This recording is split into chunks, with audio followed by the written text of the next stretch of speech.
I would say normally the coveted afternoon nappy session of close to 4 o'clock is not a good place, but when I heard they opened the bar up, I feel like I got pretty lucky on that. So listen, y'all, what I want to do is quickly walk you through a few things that I get a lot of conversation about from peers, from friends, from strangers. I get a lot of people that reach out to me about this stuff on LinkedIn, and it relates a lot to what I'm currently doing at Docebo. And I think what's really important to do before you start to think and get too deep into AI, because you can get yourself into trouble quick, is you have to define this. What does it mean to be AI first GTM? And if you're like me, I'm not only asking myself that, my CEO is asking me that, my board is asking me that, our investors are asking me that. And you know what my favorite kind of question to answer is? A question from someone that has no idea what the actual answer is. So they're asking me to define something that they can't define, so even if I get it right, I don't get credit. All I get is criticism. And so I think what I try to do is come up with something that is very tangible, that's a little bit of off-center so that people think it's smart. If you go center, people think it's boring. If you go a little off-center, all of a sudden people think you're smart. And I want to try to give an idea of how to define how to be AI first GTM. And then I'm going to show you how we're actually actioning that at Docebo every single day with our BDR team. So listen, I think that what's really cool about AI right now is because nobody knows what the answer is, nobody knows what to expect, it's like you're about to start the sport of basketball, but there's no rules written. And so you can play the game however you want to, and the first team that defines the rules is the team that's gonna win. And so we, as GTM people, GTM professionals, have a chance to define the rules of the technology we're about to use for the next 10 years to accelerate our profession. And so we really need to do that. And like, do you really want to define the use and the awesomeness of AI with time savings? I don't want to do that because I've never been able to have, for example, give an AE an extra hour in their day and then figure out what they actually do with it. So I don't want to do that. What about like, hey, it's going to be less investment, we're going to save money. The last thing I want to do with my CFO is to start a conversation about me not having as much budget next year. So I'm not going to use that to define what AI means. I'm not going to use it to say, hey, less headcount. Oh yeah, I can hire less headcount if you give me AI. Because guess what? AI is, by definition, non-creative. All it can do is regurgitate and predict what the next best word is on everything that it's been trained to do. The only people that can be creative are people. And I'm not going to have less people around to have less creativity in my org. So I definitely don't want to define it as less headcount. And I just also don't want to define it as just more input or more output. Output is usually very multivariant and complex. And if I just say, oh, if you get me some AI, I can book you some more meetings. Well, what if the market goes south and I do everything perfectly right, but the market means I don't get as many meetings? That doesn't mean that AI failed, but because I decided to define AI that way, it does look like I failed. So we have to be really careful about how we define AI. This is how I am defining AI at my company. And the job of a sales leader is very simple. I got told by one of the best VPs I've ever worked with. His name is David Rubenstein. He runs something called 100 Founders now. You should check it out if you haven't seen it. And David always used to tell me, Mark, our #1 job as sales leaders is to be a broken record. We say stuff over and over and over again until people repeat it back to us. And this is what I say almost every single day, multiple times. Oh, you want to use some AI? Hey, what inconsistent human decisions are you getting rid of, and what poor execution are you getting rid of when you do AI? I don't say how many more meetings you're going to get me. I don't say how many BDRs am I not going to have to hire. I don't say how much time back are you giving my AEs so they can do more selling. I don't say any of that. I want to know how many decisions I'm taking out of the hand of an inconsistent human who can't execute it according to best practices every single time, which is what we always hope, but never happens. And maybe the most important part of this definition is workflows. Because workflows are the constraints. It's what defines everything. A workflow is literally a series of decision-action pairs. I decide to do something, and then I act. Then I decide to do something next, and then I act. And I decide to do something next, and I act. I get a lead from marketing, and now I gotta decide, is this a good lead? Do I call them? Do I email them? Do I put them in a sequence? What do I do right now? Then I go act on that. Then based on that action, I gotta do something else. And so a workflow is a series of these little pairs of decision and action. And what makes it really difficult is each of those is a chance for a mistake. I can decide to do something wrong or right, and I can do something wrong or right. And when we have 4 different options, 4 different levers of stuff, that means we have usually a much bigger chance of something going wrong than going right. When we string together multiple pairs of decisions and actions in a workflow, we now have this kind of exponential growth of things that can go wrong, and we wonder why a BDR gets this hot lead at 8 in the morning, and then 2 weeks later we find out nobody ever followed up on them. And it's because somewhere in that workflow, somewhere in those decisions and actions, something went wrong that sent the action into a wrong place, and then everything died from there. And the more complex the workflow, the more of these decision action pairs exist. And so we just get to a place where we have always wanted AEs or BDRs or whoever to just give them this playbook. And we're like, it's so simple, it's conditional. If this, then that. If that, then this. It's so simple, but humans can't do it. All right, I have decided in my career there's lots of things that I just will not allow people to do anymore because I know they'll never do it right. And I think we're getting to a place in overall revenue where it's becoming so much data, so many decisions, so many nuances in order to maximize, optimize, and get the best out of what we're doing that we've created too many if-then conditional statements that a human can practically not follow them all correctly consistently. Maybe it can do it for 1 or 2 leads a day. They cannot do it for 100 leads a day. They can't do it at my company where we get thousands of leads a day. And so we have to make sure that we define it correctly. And so the only thing that I know of, there's 2 things I know that actually can help with these decision action pairs. One is automation, and we've all been using that for the last decade in GTM pretty significantly. And the other is AI. AI is really good at this on things that you can't automate. So let's look at a really complex workflow right now. I have what I think is one of the best BDR leaders on the planet. His name's Jonathan Mayer. John says all BDR work comes down to 5 decisions and only 5 decisions. 1, can my BDR pick the right account? All right, can they go after the right account outbound? If they can, that starts the action of research. And now I've researched this account. And at the end of that research, I'm like, yes, this is a great account.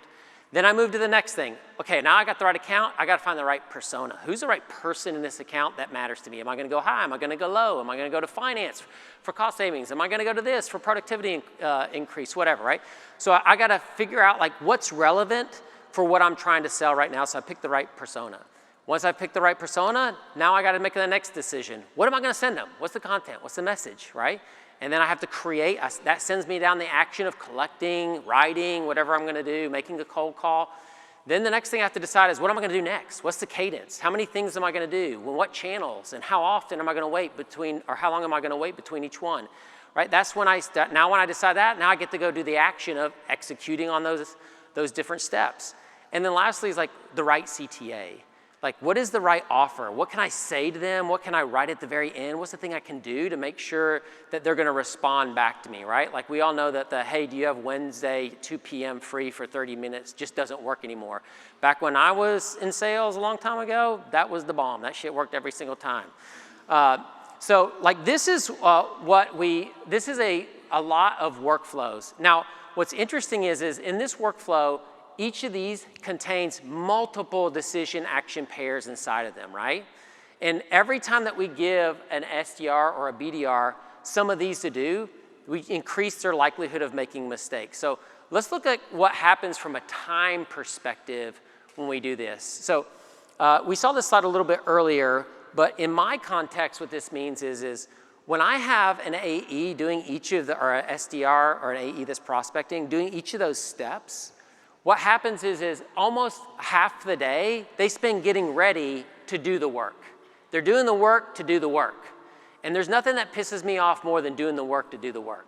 You know what I mean? Like, I wake up at 8 o'clock in the morning to mow my grass, and then I find out something's wrong with my lawnmower, and I have to spend the 3 hours fixing my lawnmower before I can actually go do the work of mowing the lawn. That pisses me off. That's exactly how I feel for my sales reps and my BDRs. And I'm tired of giving them a broken lawnmower and saying start mowing at 9 a.m. when they have to spend the first 4 hours of the day fixing the freaking lawnmower.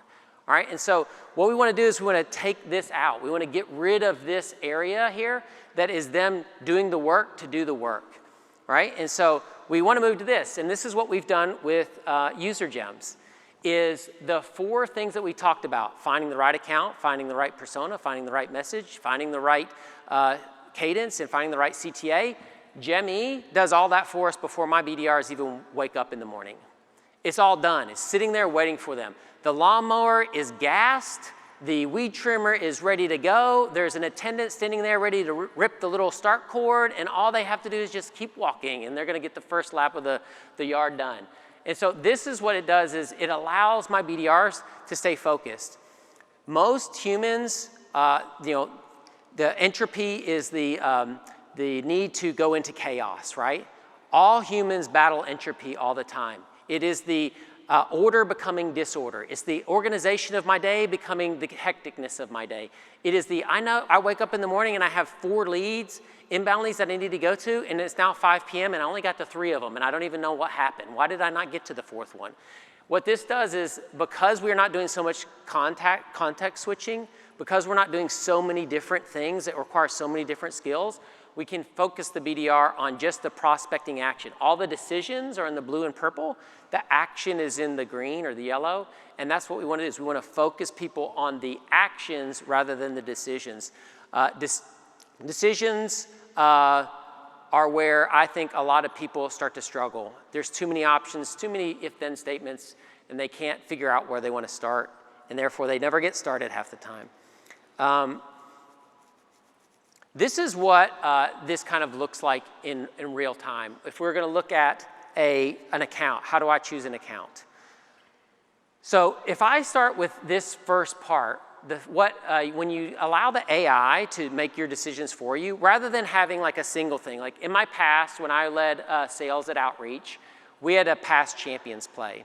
And we were pretty good at using a company like User Gems to come in and do all the stuff. We would run the past champion play, and we would run that singular play off of X number of prospects a day or a week or whatever.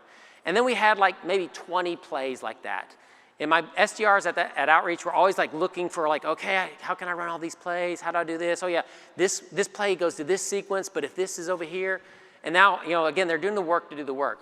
Now what we have at User Gems is very different.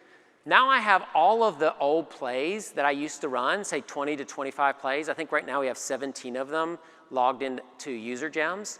Each of those 17 plays is one I used to run individually. But now what I do is I stack them. I monitor every account and every prospect for all 17 plays. And then I weight each play on how important it is in converting that prospect over into a qualified meeting that'll become pipeline. And then what I do is every single day, or I don't do it, UserGem does it, they go out and monitor all of those signals. They score everyone's signal. They then weight the scoring on the signal. They add it all up. And every day I get an overall score based on 2 things. I get a score based on the external signals, and then I get a score based on internal signals. And that tells me which people I need to go after that day because they're the most convertible people into meetings. And so my BDRs do none of this anymore. They don't look at past champion reports. They don't look to see who visited the website. They don't look at inbound leads. There's no Salesforce report they go to start their day. They don't start with a list of accounts. They literally start with a list, we'll show you in a second here, of 30 prospects every single day that are the highest scoring prospects across 17 stacked signals that are weighted and scored every single day. And so imagine that, like they get to come in, and what I get to do is my reps only focus on warm prospects. We don't give them cold prospects. We only give them the 30 warmest prospects that are in their book of business every single morning.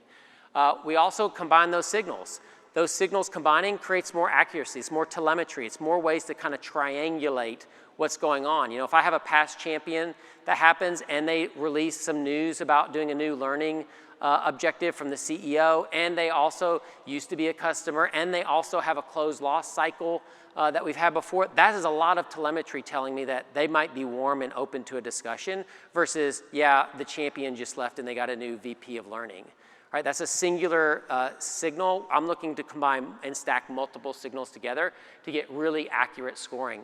What that also does is we work with the user gems team to make sure that all of that signals fuels our personalized messaging.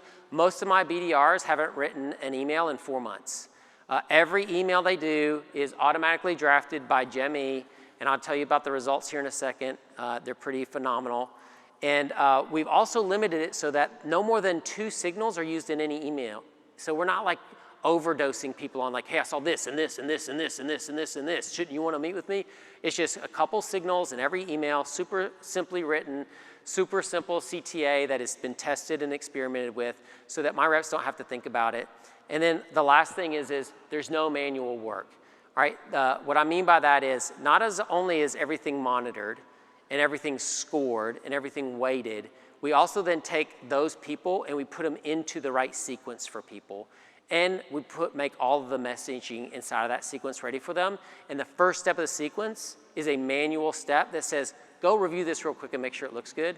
They review the information, they complete the first step, and everything after that happens for them. That's all they have to do is be that last human in the loop that uses their creative brains to make sure that what the AI's done is looking good. Everything else takes care of itself. And this is what this looks like in a real day.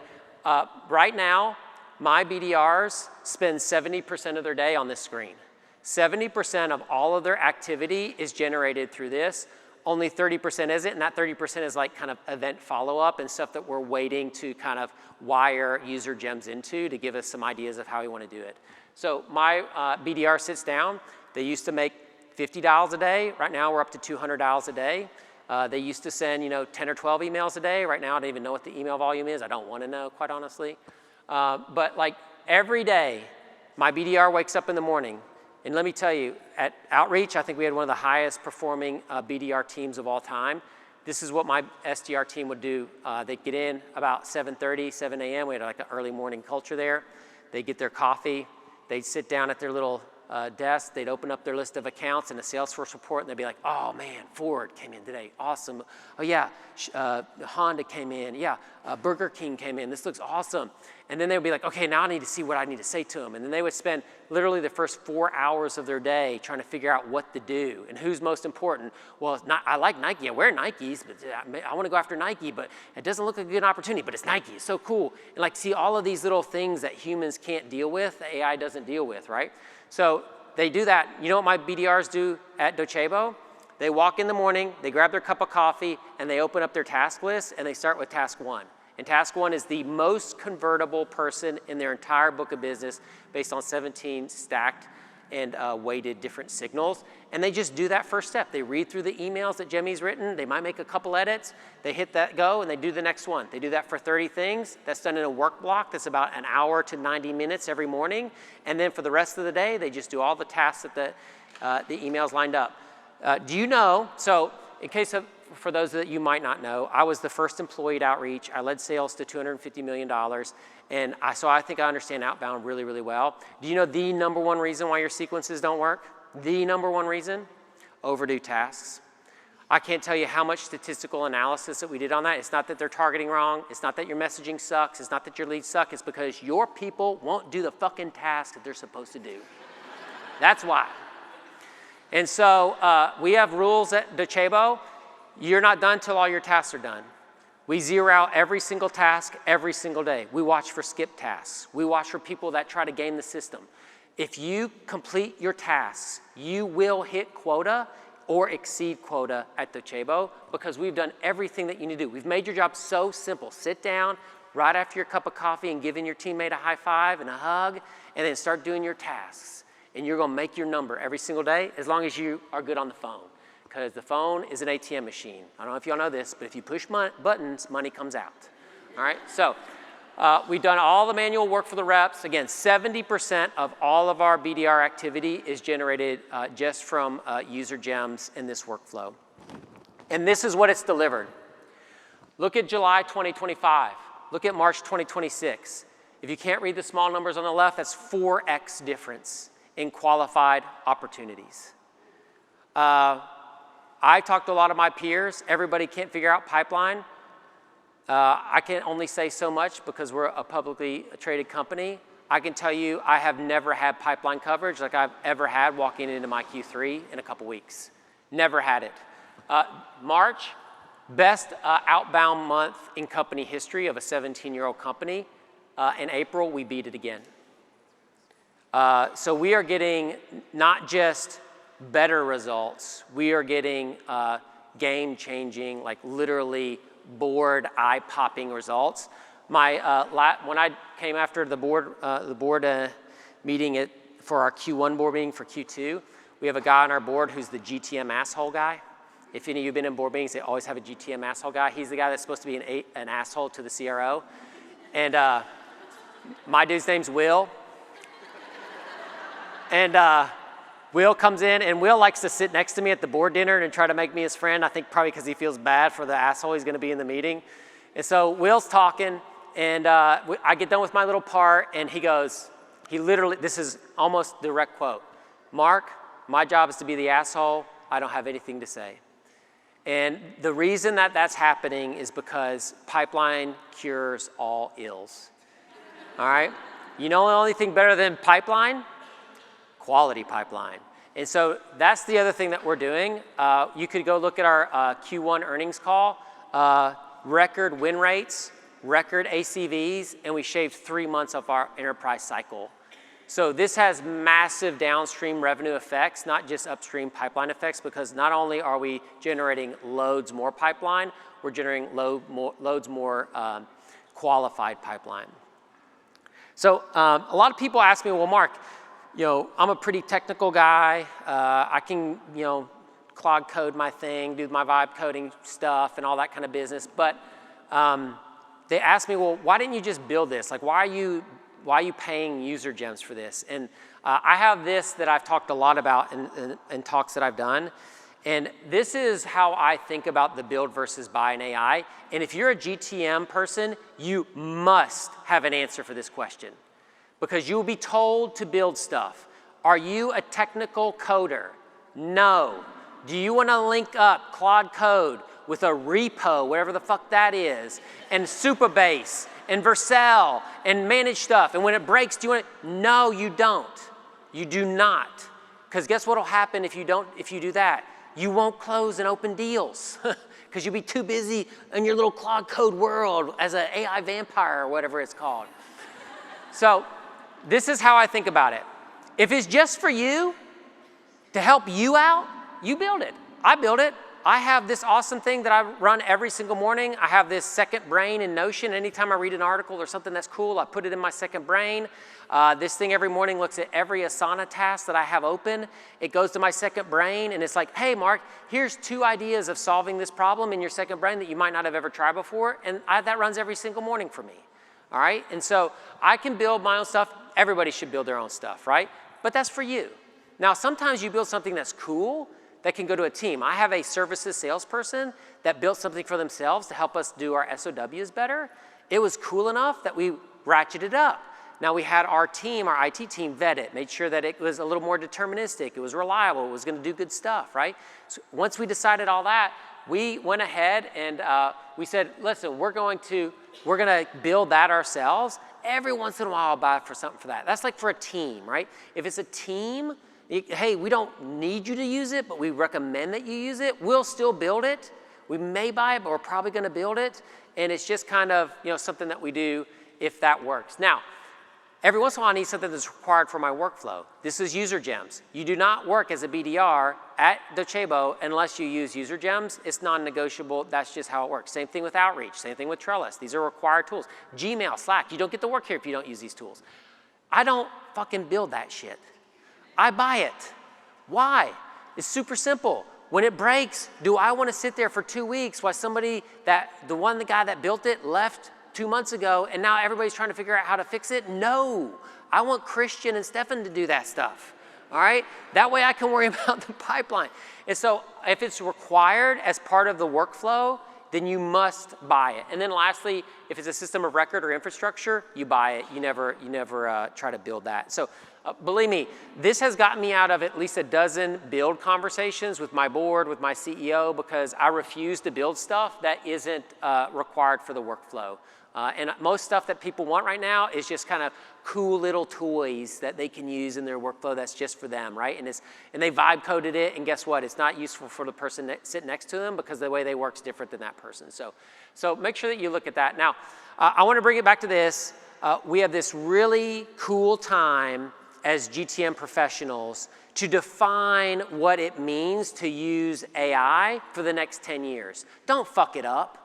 Don't go to your CEO and be like, hey, I'll be able to hire less people if you make this investment in AI. Please don't go to him and be like, we're going to create so much free time. Do you know what a CEO thinks when he hears AE or BDR free time? He thinks that's a waste of time. Like, so don't do those things. Take it a step back. It doesn't have to be what I've done, but take a step back. I'm going to use an AI term. Go to the primitives and find like those first order things that are really important and use those to help define what your version of AI first strategy is. I just know mine is I don't want inconsistent humans making mission critical decisions and doing non-best practice activities. I want to limit that as much as possible. So that's what I do when they come to say, Mark, hey, we want you to use AI. I'll be like, I'll use AI, but show me the decision that's not being made and show me the best practice action. That'll happen 100% because of that. If they do, I know I'm going to get time savings. I know I'm going to have to invest less. I know I'm going to get more outputs. So make sure you take on the challenge. Don't wait for your board to define it for you based on some company and their port code that they think is awesome that really probably sucks and they're cheating. You take a chance to define it for yourself, all right? Thanks, everybody.